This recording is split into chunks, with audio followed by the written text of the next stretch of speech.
Bonjour à tous et à toutes, j'espère que vous allez très bien. Moi, je me porte très bien, merci. Alors aujourd'hui, sans plus attendre, nous allons parler du Mi2Zen, de par ses qualités et ses défauts. Alors, quand on parle des Mi2Zen, les amis, ce n'est pas seulement Mi2Zen Eol ou Alteo, c'est carrément les deux. De base, je devais faire une vidéo deux vidéos simultanées des deux versions Mi2Zen, mais je me suis dit au contraire, au lieu de faire ça, je vais plutôt les cumuler dans cette même vidéo et je parlerai même du Mi09 mais dans une vidéo bien séparée, bon, même si ça rejoint complètement le Mi2Zen de par ses qualités. Et ouais, c'est tout en vrai. Donc, aujourd'hui, comme vous pouvez le voir, nous allons parler de ces deux matériels roulants qui se dit pareil, bon, presque, mais avec quelques différences techniques tout à fait notables. Au-dessus, vous avez le Mi2Zen Eol, RRE, donc voilà, hein, que vous voyez à travers l'image à Rosa Parks. Donc c'est ce train utilisé dans le cadre du projet EOL dans les années 90, enfin qui était d'abord initié dans les années 90 et qui va maintenant se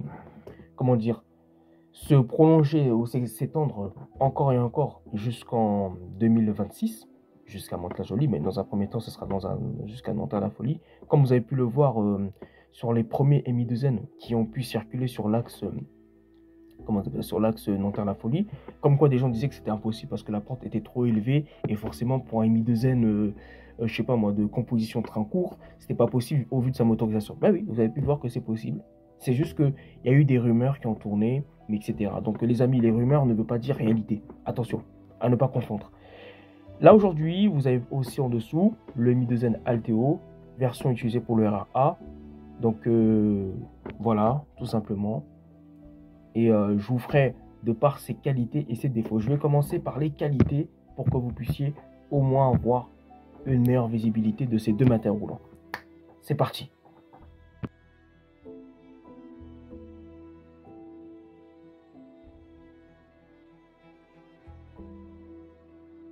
Parler des performances de structure de caisse. Alors les performances de structure de caisse, si vous voulez, c'est en ce qui concerne la voiture en sa globalité. Et vous pouvez voir la petite image auquel j'ai pu inscrire les critères en ce qui concerne des performances de la structure de caisse. Je ne vais pas non plus me faire répéter, mais vous allez comprendre de quoi il s'agit. Alors, il faut savoir que les Mi2Zen déjà ont 3 portes par voiture.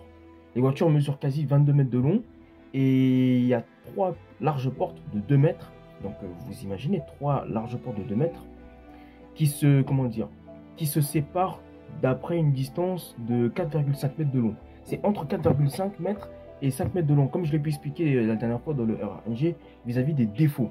Ben moi, je trouve que sur les Mi2Zen, le fait que les portes sont suffisamment rapprochées les unes aux autres à une telle distance, c'est beaucoup plus, c'est beaucoup plus dynamique. Et comme on peut le voir, du flux voyageur, donc on va prendre en compte les temps d'échange, c'est beaucoup plus rapide. Après, je ne peux pas vous donner un chiffre exact comme ça, mais je sais qu'au niveau du flux voyageur, c'est beaucoup plus rapide et forcément, je parle en l'occurrence des heures de pointe, tout comme les heures creuses. Mais attention, ça dépend aussi des conditions, des heures auxquelles ça roule. Par exemple, s'il y a eu un incident dernièrement, manifestation ou je ne sais quoi, au mouvement national interprofessionnel, forcément, ça veut dire des grèves. Hein. Eux, ils le disent dans un langage totalement soutenu. Le flux serait moins fluide que fluide. Voilà. Donc c'est à peu près ça. Donc on avait parlé de la notion du nombre de portes, des largeurs de portes, la distance entre les portes. Et nous allons parler cette fois-ci de la largeur de la plateforme des Mi2Zen. Il faut savoir que les Mi2Zen de base ont une bonne largeur à l'intérieur, c'est-à-dire à bord de la rame, ils ont une très bonne largeur. Mais ce qui dérange à peu près, c'est surtout au niveau de la capacité due aux équipements de motorisation, ce qui fait que ça prend de l'espace. Donc forcément, c'est un peu contraignant quand même. Mais ce qui est surtout intéressant à noter, c'est que quand on prend en compte la longueur de la plateforme, vous savez les portes là, lorsqu'elles sont face à face, les plateformes intermédiaires, vous avez les structures à 2 niveaux et vous avez les plateformes intermédiaires où sont placées les portes. Ce qui est intéressant de voir sur ce point là, c'est que sur les Mi2Zen, la longueur des plateformes est beaucoup plus longue. Pourquoi? Les plateformes sont longues parce que les portes sont suffisamment larges. Je vous ai dit tout à l'heure, la largeur des plateformes des Mi2Zen est de 2 mètres de large. Forcément, ce qui va jouer un double rôle vis-à-vis de la longueur de la plateforme des plateformes intermédiaires. Ou bien évidemment, là où sont disposées les portes face latérales. Donc forcément, en ce qui concerne la capacité que ça donne, de 1, c'est plus large, plus spacieux, plus large. Et en plus de ça, bah, ça permet d'encombrer un grand nombre de personnes qui auront la possibilité, ou plutôt la facilité, de mieux se répartir.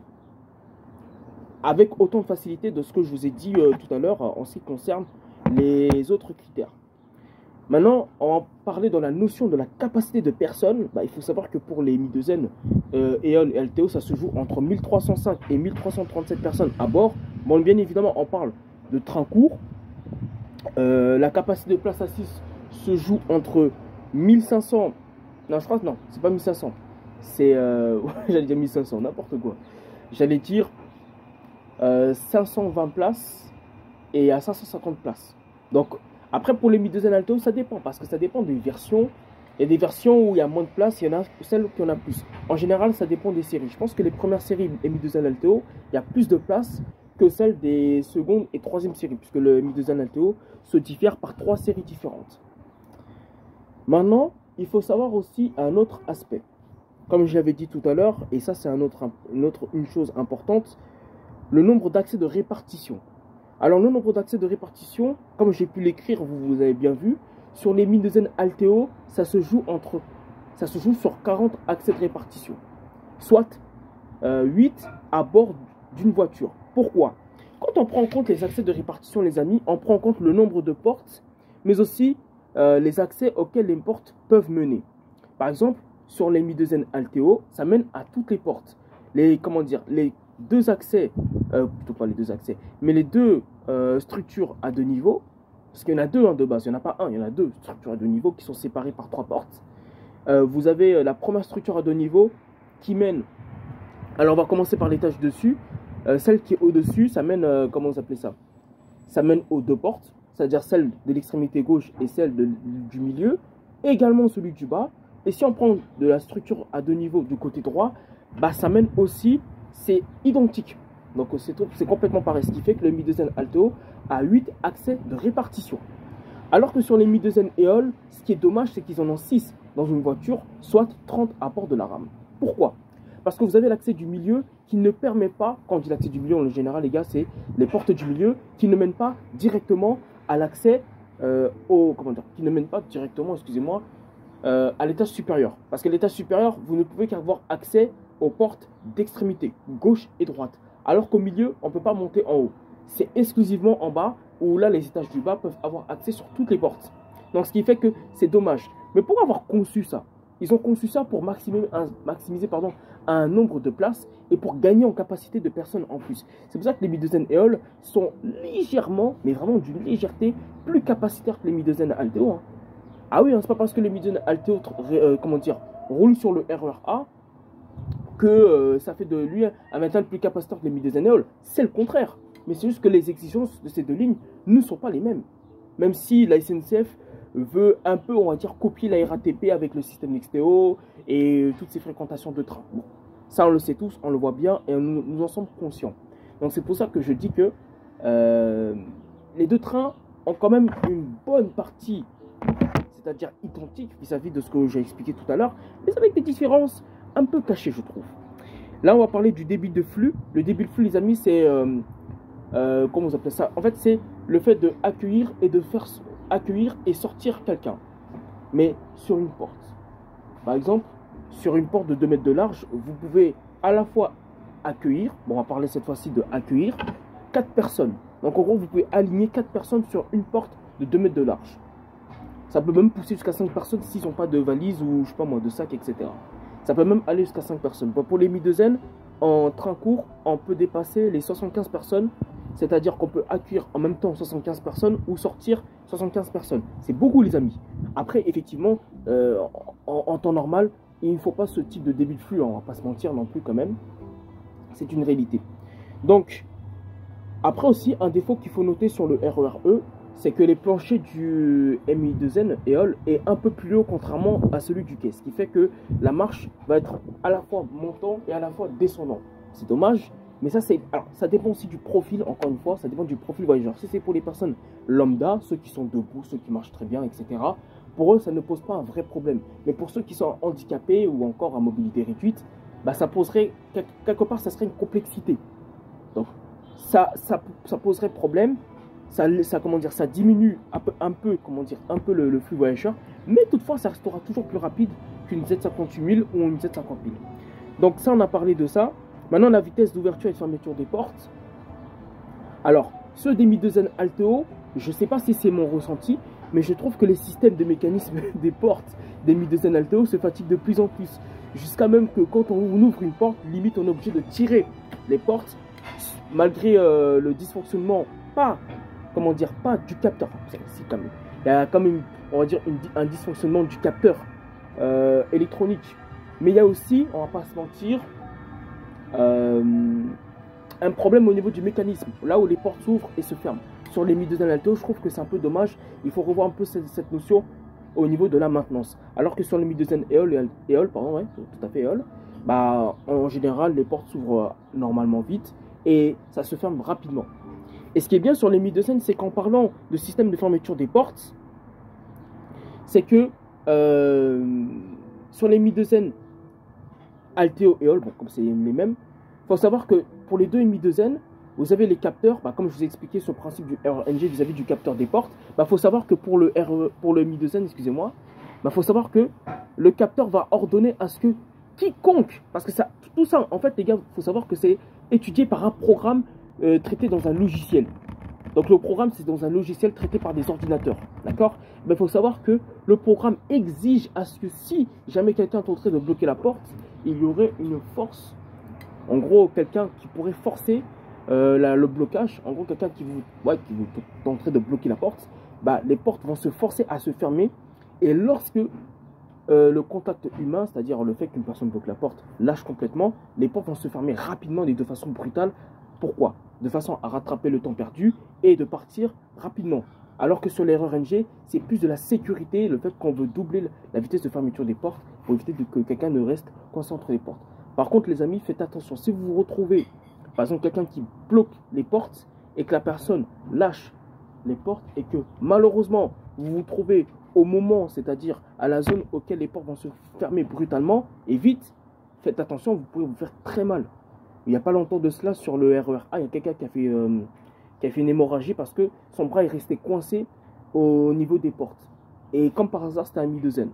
Du coup, il a fallu transporter la personne à l'hôpital. Bon, moi, j'étais un peu plus loin, mais j'avais compris d'après les voyageurs qui entendaient cet événement, etc.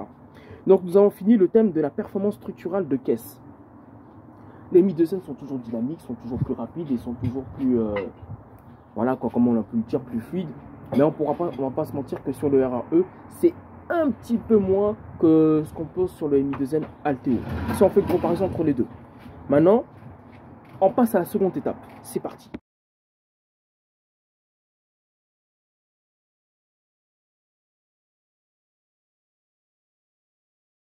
Ah, les performances de roulement sur les Mi 2N. On pourra dire tant de choses, il y a quand même des différences assez notables. Avant de parler de, comment dire, de la similitude ou des choses complètement identiques vis-à-vis de la performance de roulement à travers leurs critères, nous allons faire un point de différence vis-à-vis des Mi 2N Alteo et EOL parce que ce n'est pas tout à fait les mêmes.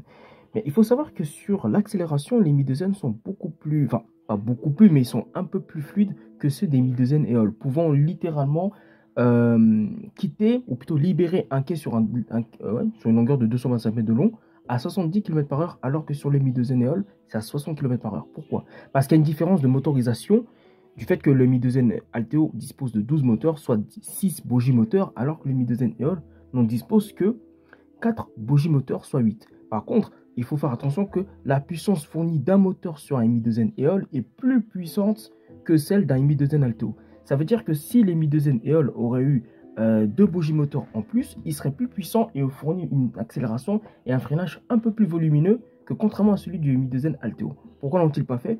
Point d'interrogation. Bon, on va pas dire point d'interrogation, c'est surtout parce que forcément il n'y avait pas besoin autant de nécessité technique. Maintenant, on va aussi comparer contrairement à la masse. Les Mi 2N Alteo, forcément, comment dire, ils ont des blocs moteurs en plus. Parce qu'on avait dit qu'ils avaient 2 bogies moteurs en plus. Forcément, les blocs moteurs, il y en aura. Et on le trouve dans les, comment dire, dans la voiture centrale. Où là, vous avez 2 blocs moteurs, soit par extrémité de voiture. Parce que forcément, vous avez les bogies moteurs. Donc, c'est pour ça que je disais qu'encore une fois, les Mi 2N Alteo fournissent une puissance plus importante en termes de puissance continue, en termes de puissance massique, en termes de masse. Et après, la masse, quand même, ça en joue, parce que j'avoue, quand même, des fois, le Mi2N Alteo, au niveau de l'effort de traction, je trouve que c'est un peu mou. Mais ça se rattrape bien évidemment à l'accélération. Voilà.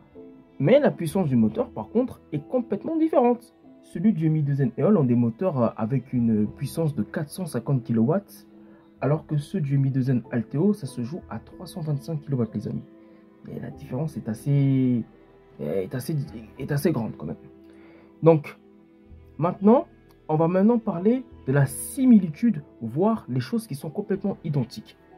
La chose la plus importante, les amis, c'est le freinage. Le freinage est beaucoup plus important que l'accélération. Pourquoi? Parce que ça demande... Le freinage, c'est la sécurité avant tout. Il faut s'arrêter. Parce que si on ne s'arrête pas, qu'est-ce qui se passe? Collision. Bref, le freinage du Mi2N, Eol et Alteo sont identiques. Pourquoi? Parce qu'il faut savoir que les Mi2N freinent avec plusieurs dispositifs, notamment le système électrodynamique. Bon, même si les Mi2N ont un peu plus de moteur. Mais c'est pas tout, attention, c'est pas tout.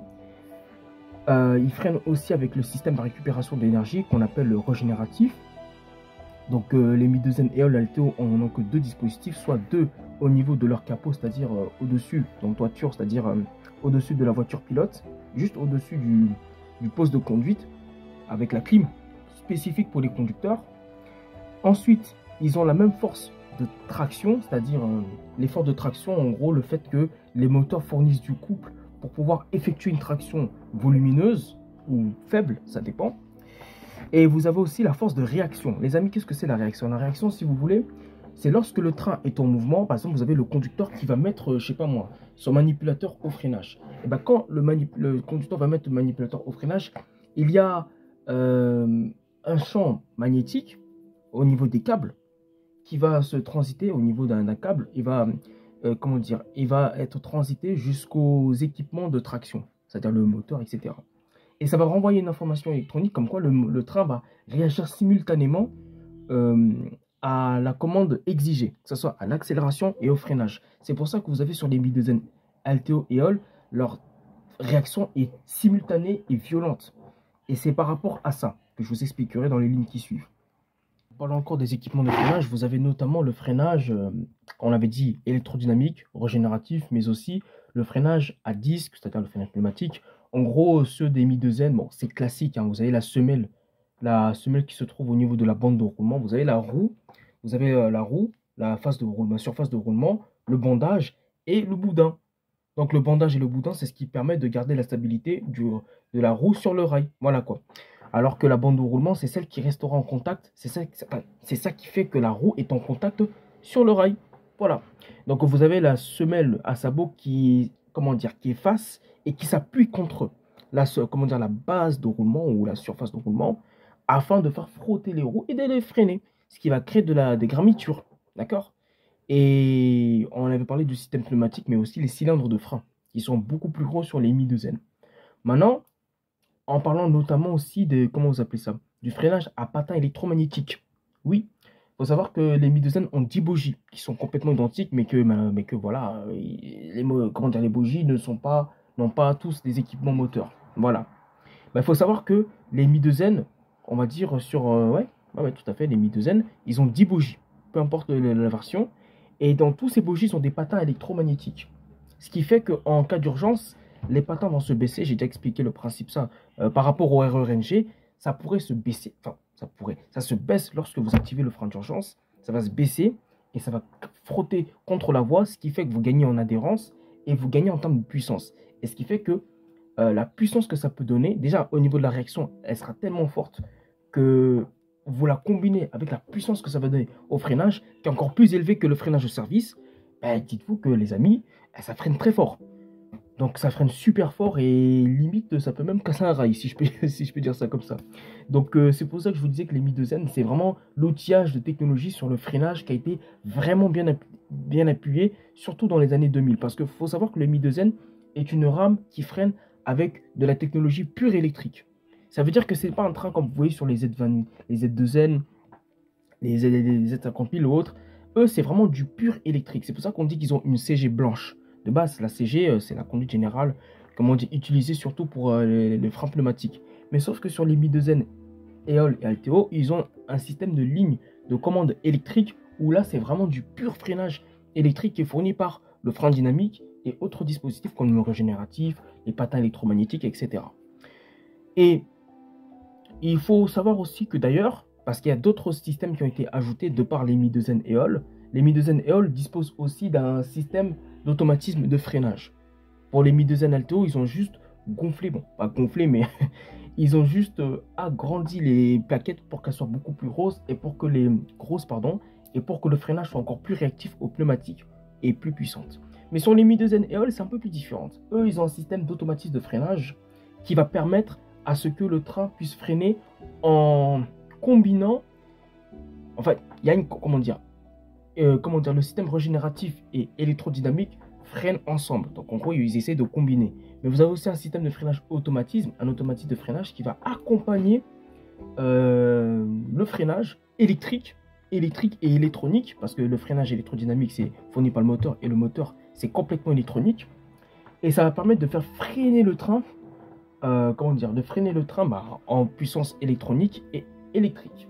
Après, bien évidemment, au système pneumatique, c'est là vous avez les dispositifs tels que le cylindre de frein ainsi que les semelles qui vont s'en occuper pour le freinage final. Et voilà le principe d'automatisme de freinage vis-à-vis du Mi2N.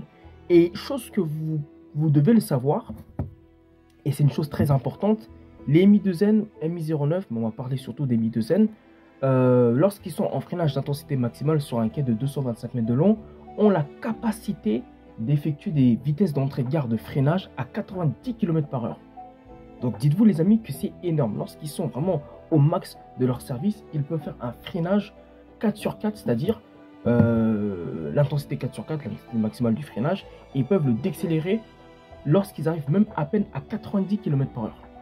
Dans un cas maximal, on avait compté 80, mais ils peuvent pousser jusqu'à 90.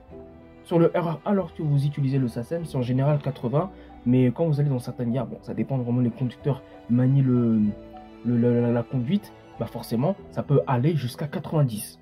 Comme on peut le faire avec les Mi 09, voire même le R1NG. Les 750 000, j'en doute un peu. Donc voilà pourquoi je vous disais que les Mi 2N, c'est vraiment de l'outil technologique vraiment avancé en ce qui concerne le freinage. Et il faut savoir que dans les années 2000, les deux trains étaient vraiment indétrônables. C'est vrai, hein, c'est complètement vrai. Donc je vous passerai ça dans les prochaines vidéos pour vous expliquer le principe du freinage. Et nous allons passer à la troisième qualité.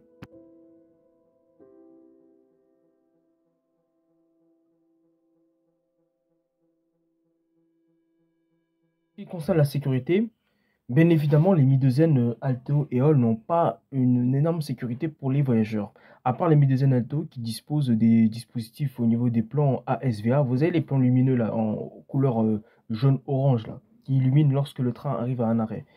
Les Mi 2N Eole n'ont pas ce dispositif qui est initialement utilisé propre à la RATP. Je crois qu'il y a aussi d'autres trains qui l'utilisent. Bon, je ne sais plus lequel, à vous de me dire en commentaire. Mais sur le secteur SNCF, je n'en connais pas du tout. Donc, les deux trains ont des annonces voyageurs, même si celui du côté de Mi2N Alteo, ça a été mieux amélioré.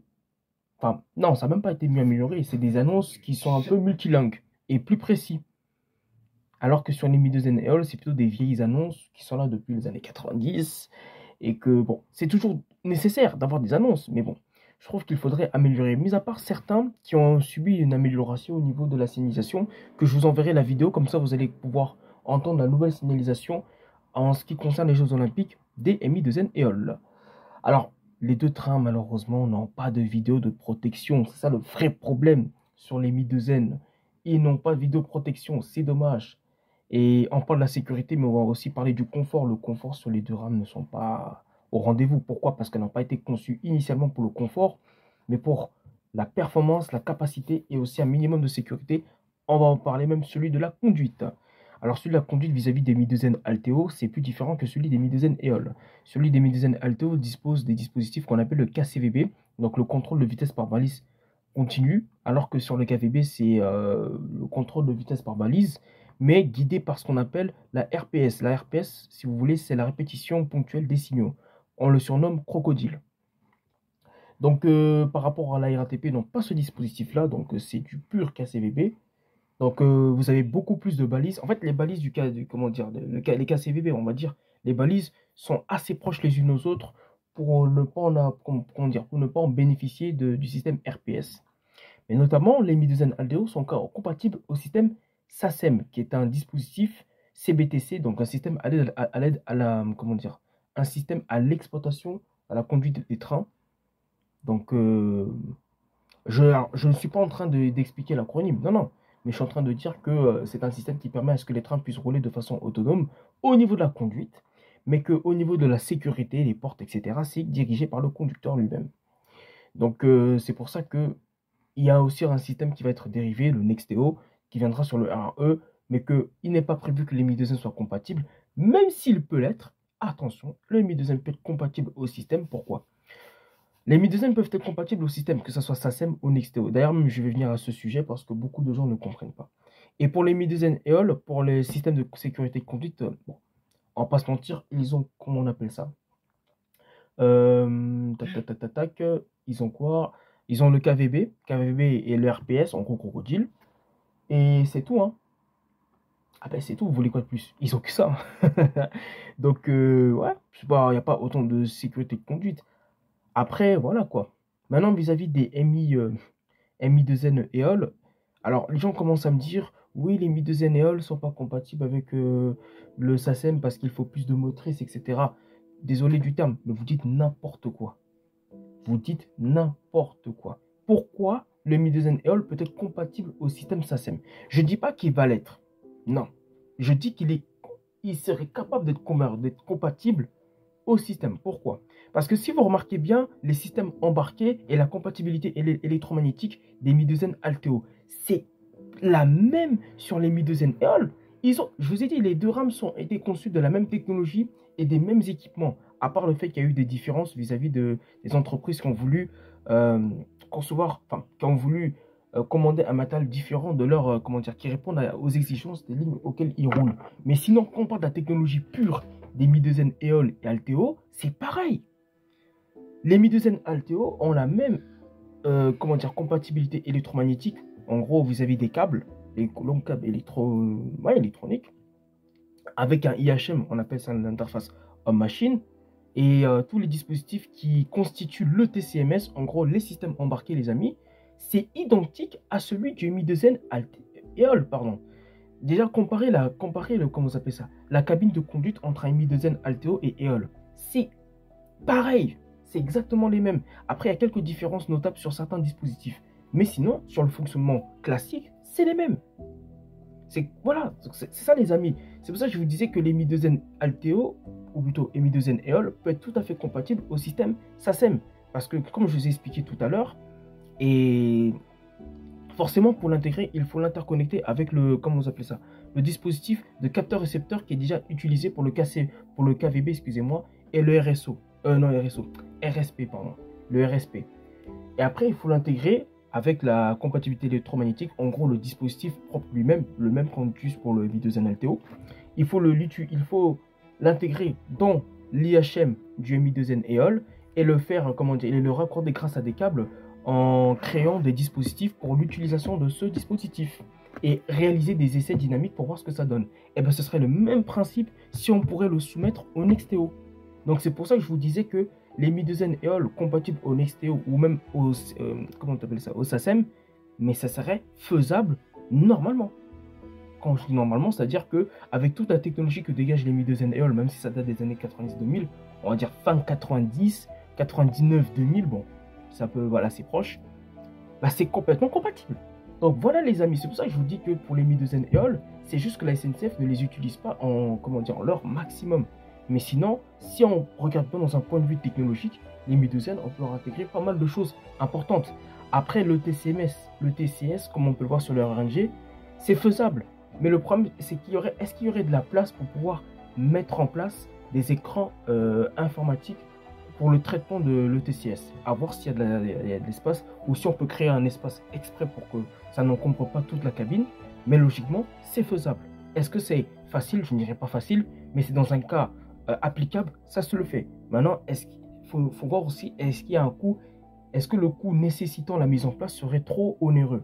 À voir. On ne peut pas dire oui, on ne peut pas dire non. Ça, on ne peut pas vraiment le dire dans un point de vue. Mais moi, je pense que le coût ne serait pas d'une grande, comment dire, d'une grande problématique parce que vu déjà le nombre de RAM qu'il faudra soumettre à ce système, mais en plus de ça, les essais qu'il faut réaliser sur quelques éléments prototypes, à voir ce que ça donne. Après, je ne dis pas qu'ils vont le faire. Attention, là est la nuance. J'ai pas dit qu'ils vont le faire, j'ai dit que c'est faisable. Ok? Donc, voilà les amis.